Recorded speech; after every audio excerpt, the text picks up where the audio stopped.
Bonjour, bienvenue dans l'interview. Aujourd'hui, je reçois Françoise Kettmans, bonjour, députée bourgmestre de Molenbeek et maire.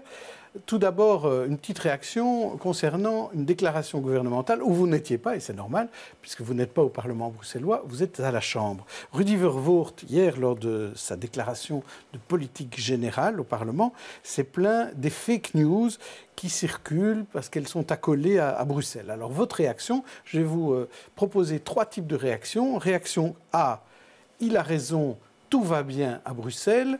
Réaction B, il a tort, tout va mal à Bruxelles. Réaction C, en matière de fake news, Molenbeek en souffre davantage que la région bruxelloise. Alors je prendrai certainement le C. En effet, quand on a vécu ces dernières années avec les attentats, Molenbeek a véritablement subi un bashing. Elle a été mise à l'avant-plan du djihadisme international. Et c'est vrai qu'on a dû se justifier et se valoriser pendant plusieurs années parce qu'on a vécu quand même des moments extrêmement difficiles. Vous avez l'impression que ça va mieux maintenant à ce niveau-là? Oui, absolument. Mais il y a tout un travail qui se fait, à savoir que en termes d'image, les services communaux travaillent, mais aussi les associations. Il y a beaucoup de groupes qui viennent à Molenbeek pour mieux comprendre Molenbeek. Des groupes qui viennent de Flandre, de Wallonie, mais aussi de l'étranger. Il y a ce travail de proximité qui est réalisé. Et on s'intéresse à Molenbeek, mais aujourd'hui, souvent, on s'y intéresse de manière positive, à l'exception de certains polémistes ou de politiques d'extrême droite qui continuent à utiliser le mot Molenbeek pour véritablement casser l'image de la commune et surtout s'en servir, puisqu'on annonce la venue de Philippe de Winter et de Geert Wilders à Molenbeek pour un safari d'islam. Vous voyez, on est quand même toujours dans une situation où Molenbeek est utilisé par des individus qui veulent véritablement continuer à casser l'image de cette commune. Mais ça, vous ne laisserez pas faire? Évidemment, non. On prend toutes les mesures nécessaires pour que ça ne se passe pas. Alors, est-ce que l'ambiance est bonne au sein du collège? Votre échevine Sarah Turin a sorti un livre hier et elle dit qu'elle vous estime. Est-ce que c'est réciproque? Oui, absolument. Ouais. C'est vrai qu'on a bien travaillé pendant cette législature. Alors, on a aussi subi beaucoup de tempêtes. D'abord, quand on est arrivé, il y avait une situation financière qui a été catastrophique et qu'il a fallu gérer, encore aujourd'hui et probablement pour des années. Et puis, il y a eu les attentats. Donc, même si au sein de ce collège, il peut y avoir des sensibilités différentes, il y a beaucoup de communication entre nous et on a véritablement fait face à beaucoup de difficultés. Est-ce que ça veut dire qu'il y aura un Kettmans 2 avec la même majorité? En tout cas, moi je le souhaite. Et cette continuité, elle est importante parce que justement, il fallait qu'il y ait une rupture.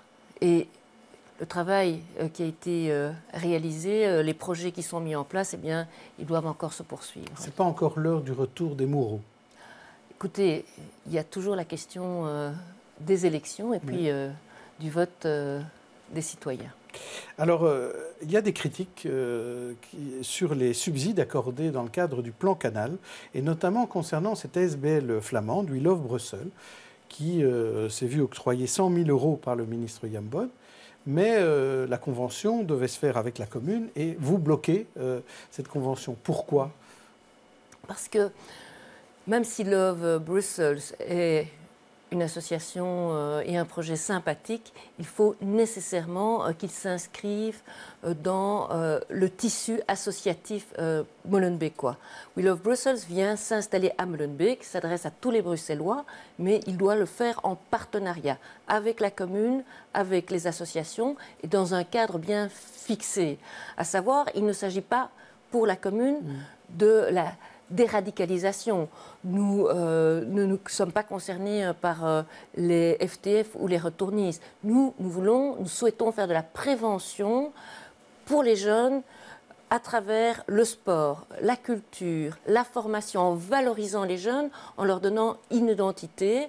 Alors c'est une lutte contre la radicalisation, mais pour le reste, nous restons véritablement dans la prévention et il faut véritablement que cette convention soit bien balisée. Donc We Love Brussels, c'est le bienvenu, pour peu que ça se fasse avec des associations molenbeekoises. Je traduis bien. Oui.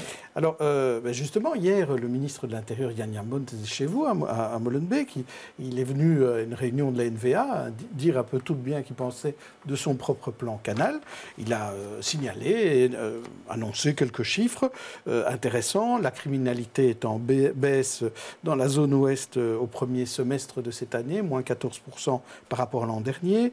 Et le dernier chiffre disponible montre qu'il y a 87 combattants étrangers qui sont suivis par la zone ouest, dont la moitié sont en Syrie, en Irak ou décédés, mais l'autre moitié est encore quelque part à Molenbeek ou ailleurs, oui. Et on les suit de près.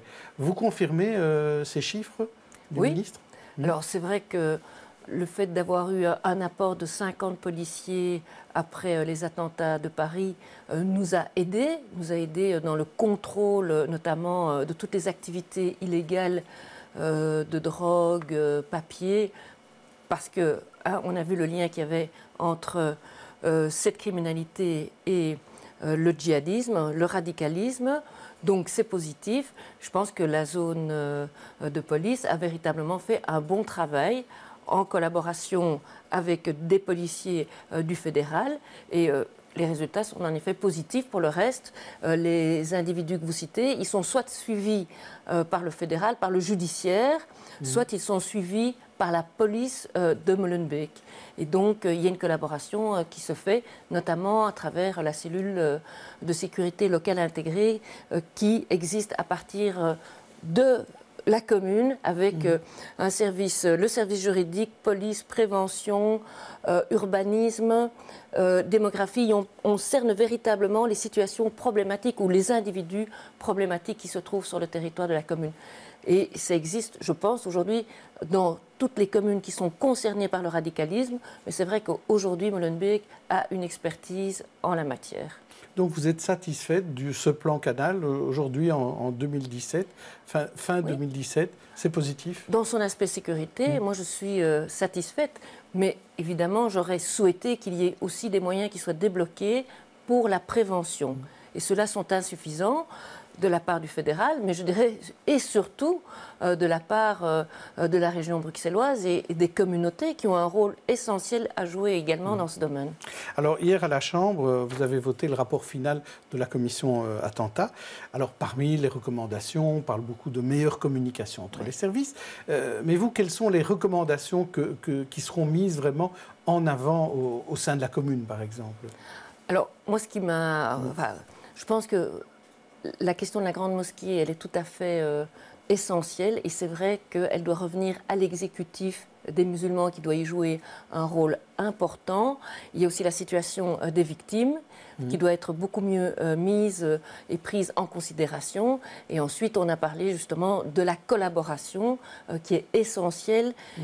Et c'est probablement pour ça qu'il y a eu des couacs par rapport à ces attentats, parce qu'on n'avait pas suivi suffisamment ces réseaux. Et donc, au niveau communal, c'est véritablement sur cet aspect-là que nous souhaitons travailler. Et il y avait aussi la possibilité pour les bourgmestres d'avoir un petit peu plus de pouvoir pour fermer certains endroits radicaux. Parce que là, vous étiez plein de cela aussi, que vous n'aviez pas toujours la latitude qu'il fallait. Alors aujourd'hui, justement, il y a une loi qui permet aux bourgmestres de prendre un arrêté pour fermer des lieux de radicalisation.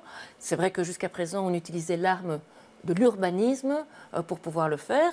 Alors, moi, je souhaite que ce soit plutôt le judiciaire qui prenne la main, mais je prendrai mes responsabilités. Si des lieux doivent être fermés, je le ferai, mais je le ferai toujours en collaboration avec le parquet, avec la police judiciaire. Ça me semble très important qu'il y ait cette collaboration pour véritablement mettre des balises dans les actions qu'on mène. Vous savez, dans notre pays, avec ces grandes commissions qu'on a déjà eues, parfois on a l'impression que les recommandations ne sont pas toujours toutes mises en place. Alors qu'est-ce qui nous assure que cette fois-ci, elles seront mises en place ? C'est la vigilance, évidemment la vigilance des députés, mais aussi des citoyens, parce qu'on a été tous, quelle que soit notre fonction, notre situation, extrêmement choqués par les attentats. On ne s'imaginait pas la gravité de la situation. Et donc, je pense qu'il y aura véritablement un suivi, une vigilance citoyenne pour que l'on puisse véritablement assurer le suivi de ces recommandations. Alors, il y a autre chose qui choque manifestement, et c'est la politique du droit d'asile. On se rend compte que Theo Francken, il est très clivant. Alors, on le hait ou on l'adore, hein, c'est un peu les deux. Alors là, maintenant, il veut un peu changer, adapter le droit d'asile, un peu le réformer, notamment concernant les visas étudiants. Il a dit qu'il voulait lutter contre les faux visas, donc ceux qui ne travaillent pas assez, qui ne font pas assez de progrès dans leurs études. Il faut leur donner un ordre de quitter le territoire. Est-ce que vous le suivez à 100%, Theo Francken, dans ces adaptations du droit d'asile? Alors, je pense que le premier problème de Theo Francken, c'est sa communication. Il a une communication qui est extrêmement clivante. Et je pense que dans des domaines aussi sensibles que les politiques, les programmes concernant le droit d'asile, il faut être prudent. Et donc, moi, je dis il faut des règles précises qui s'adressent à tous. Donc, dans le cadre des réfugiés, il y a des procédures à suivre. Elles doivent être respectées dans le cas des étudiants également. Alors, moi, je pense que c'est un plus pour que des étudiants viennent ici pour faire leurs études et qu'ils retournent dans leur pays formés, parce que ça permet justement à ces pays d'origine de pouvoir se développer. Donc, moi, je maintiens qu'il faut absolument assurer la possibilité pour des étudiants de venir, mais c'est vrai que là encore, ça doit se faire dans un cadre strict pour ne pas faire en sorte que des personnes viennent s'installer ici en Belgique, alors que l'étude n'était pas leur premier objectif. Et pourquoi la majorité fédérale bloque tant sur ce centre d'accueil que la ville de Bruxelles va mettre en place la semaine prochaine? Parce que d'un côté, il y a le maire de la ville de Bruxelles qui est d'accord avec le PS, avec le collège, et le maire bruxellois, lui, qui dit non, on pense à un appel d'air. Oui. Quel est l'avis d'une députée fédérale là-dessus? Mais c'est vrai que sur le plan humain, évidemment, on peut bien comprendre qu'installer un centre est important, mais je pense que Bruxelles donne beaucoup. Quand je parle de Bruxelles, c'est essentiellement peut-être des communes justement comme Molenbeek, Anderlecht, Schaerbeek, Laken. Nous donnons beaucoup dans l'accueil des personnes réfugiées. Et donc, mettre un centre d'accueil en plus dans ces quartiers, ma crainte, c'est que ce soit un appel d'air. Maintenant, la gestion, elle est confiée aux associations. Et évidemment, nous souhaitons, et je pense qu'elles le feront avec beaucoup de sérieux et de rigueur. Merci Françoise Treepmans. Ce week-end, dans Les Experts, je recevrai Fatoumata Sidibé ainsi que Sarah Turine. Eh bien, je vous souhaite à tous, d'ici là, une bonne journée, une bonne soirée.